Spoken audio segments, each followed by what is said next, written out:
જો મિત્રો આજની રેસીપી હતી કોબી વડા. તો કોબી વડા આપણે બનાવ્યા છે. જો આ કોબી વડા છે, આ તીખી ચટણી છે, આ મીઠી ચટણી છે અને કોબી વડા કેવા બન્યા એ જુઓ. જો મારી ઉપર છે ને અસલ જે મસાલો બસાલો નાખી હાઈ ક્લાસ અને ખાવાની પણ તમે જુઓ બહુ મજા. મસાલો એટલો ભરેલો છે, એકદમ ટેસ્ટી અને ઇન્ટરેસ્ટિંગ નાસ્તો. જ્યારે ખાવાનું મન થાય ત્યારે બનાવીને ખાઈ લેવાનું. લો મસ્ત એક નંબર બન્યા હા કોબી વડા. તો આ તે આપણી રેસીપી. વિડીયો ગમ્યો હોય તો લાઈક શેર અને સબસ્ક્રાઈબ જરૂર કરજો અને અમારા વિડીયોમાં બન્યા રહેજો.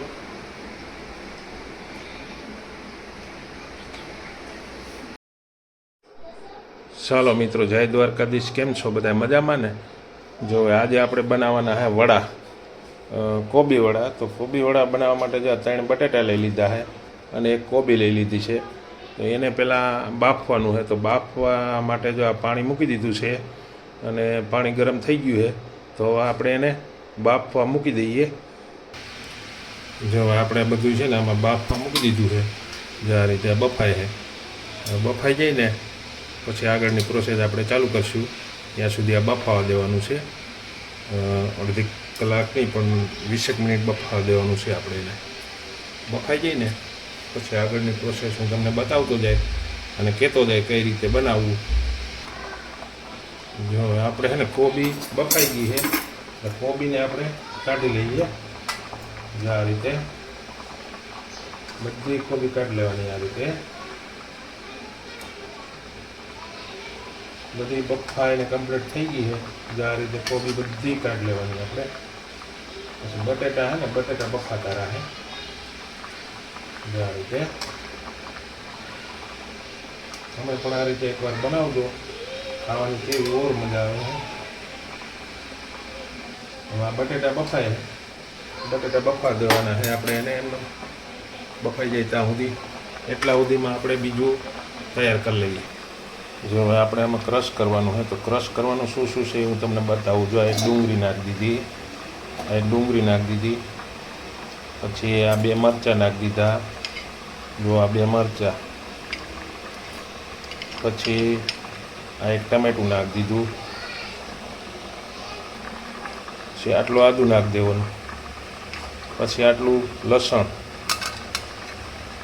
આ બધું છે ને આપણે ક્રશ કરવાનું છે અને ઉપરથી એટલી ધાણાભાજી નાખી દેવાની. જો આ સુધારેલી ધાણાભાજી એ બધી અંદર નાખી દેવાની અને એને આપણે ક્રશ કરવાનું છે. બેટર માટે એટલો લોટ લઈ લીધો છે. જે આપણે કોબી વડા થાય ને એને બોરવા માટે, બેટર માટે જે એટલો લોટ લઈ લીધો એ લોટ આપણે બાંધવાનો છે.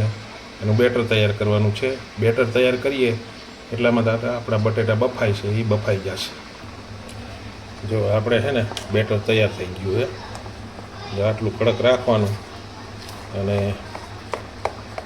જે આ રીતે બેટર તૈયાર કરી લીધું છે. બેટર તૈયાર થઈ ગયું. હવે મસાલાની આપણે વ્યવસ્થા કરીએ. જો હવે આપણે બટેટા ફોલાઈ ગયા છે અને એકાદું બાકી છે એ ફોલી નાખે એટલે પછી આપણે એનો મસાલો કરવાનો છે. મેડમ બેઠી બેઠી બટેટા ફોલે છે અને મસાલો કરવાનો છે. તો હમણાં આપણે એને મસાલો કરી નાખીએ. જો આપણે બટેટા સુંધાઈ ગયા, બફાઈને કમ્પ્લીટ થઈ ગયા છે. હવે એમાં છે ને જે આ મસાલો કર્યો છે એ મસાલો આપણે એમાં એડ કરવાનો છે. જે મસાલો આપણે એમાં એડ કરવાનો છે. જો હવે આપણે એમાં છે ને મસાલા એડ કરવાના. 1 ચમચી નિમક નાખ્યું છે. હવે 1 ચમચી આપણે એમાં હિંગ નાખી દઈએ. પછી અડધી ચમચી હળદર નાખી દેવાની અને અડધી ચમચી ગરમ મસાલો નાખવાનો. બરાબર, મીઠું નાખી દીધું છે, મસાલો નાખી દીધો એટલે આપણે ચટણી એમાં નાખવા પણ છે નહીં. અને તમારે કદાચ તીખું કરવું હોય તો આમાં ચટણી એડ કરવાની. કેમ કે મેં 2-3 મરચાં નાખ્યા હતા એટલે એમાં બહુ તીખું થઈ ગયું છે એટલે મરચું નાખવાની જરૂર નથી. તો આ રીતે આપણે મસાલો કમ્પ્લીટ થઈ ગયો છે. હવે એને આપણે મિક્સ કરી નાખીએ અને પછી એના આપણે કોબી વડા જે બનાવવાના છે એ બનાવશું. જો આ મસાલો કમ્પ્લીટ થઈ ગયો અત્યારે, બરાબર. જો છે ને, જો આપણે મસાલો કમ્પ્લીટ થઈ ગયો છે અને તેલે મૂકી દીધું, તેલે આવવા માંડ્યું છે. પછી હવે આપણે એને છે ને જો આ રીતે કોબી લઈ લેવાની અને કોબીમાં છે ને જો આ રીતે મસાલો નાખવાનો. પછી તમારે છે ને આવી રીતના આમ કરી, જો આવી રીતના આમ કરી અને શેણાના લોટમાં બોરી અને પછી તરી નાખવાનું. જેથી આપણે તેલ આવ્યું નથી, તેલ આવે પછી આપણે આગળ વધીએ એમ.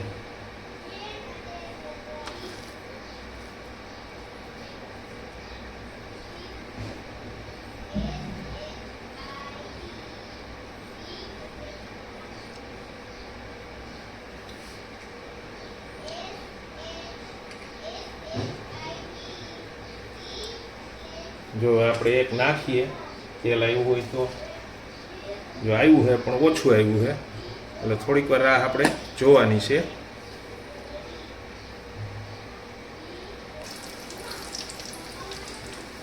જો હવે આપણે આ છે ને કોબી વડા પાકીને કમ્પ્લીટ થઈ ગયા છે. જો આ રીતે આને તમે એકવાર ખાશો ને ચટણી સાથે, કોઈ દહીં છે, એટલે તમારે આમ મજા જ આવ્યા રાખે એમ. અને આ વસ્તુ શું છે, બાફીને કમ્પ્લીટ કરીને પછી આ રીતે બનાવી નાખો એટલે હાઈ ક્લાસ એકદમ ટેસ્ટી નાસ્તો થઈ જાય. છોકરાઓને પણ ખાવાની મજા આવે. આવું બનાવે એટલે એમ કે દાદા રોજ રોજ બનાવી રાખવાનું. જો હવે આપણે છે ને આ કોબી વડા પાકીને કમ્પ્લીટ થઈ ગયા. જો આવી રીતના બને છે અને આપણે બધા માલ કમ્પ્લીટ પાકીને કમ્પ્લીટ કરી નાખ્યો છે. જો આને હે કોબી વડા કહેવાય. આ રીતે બને છે.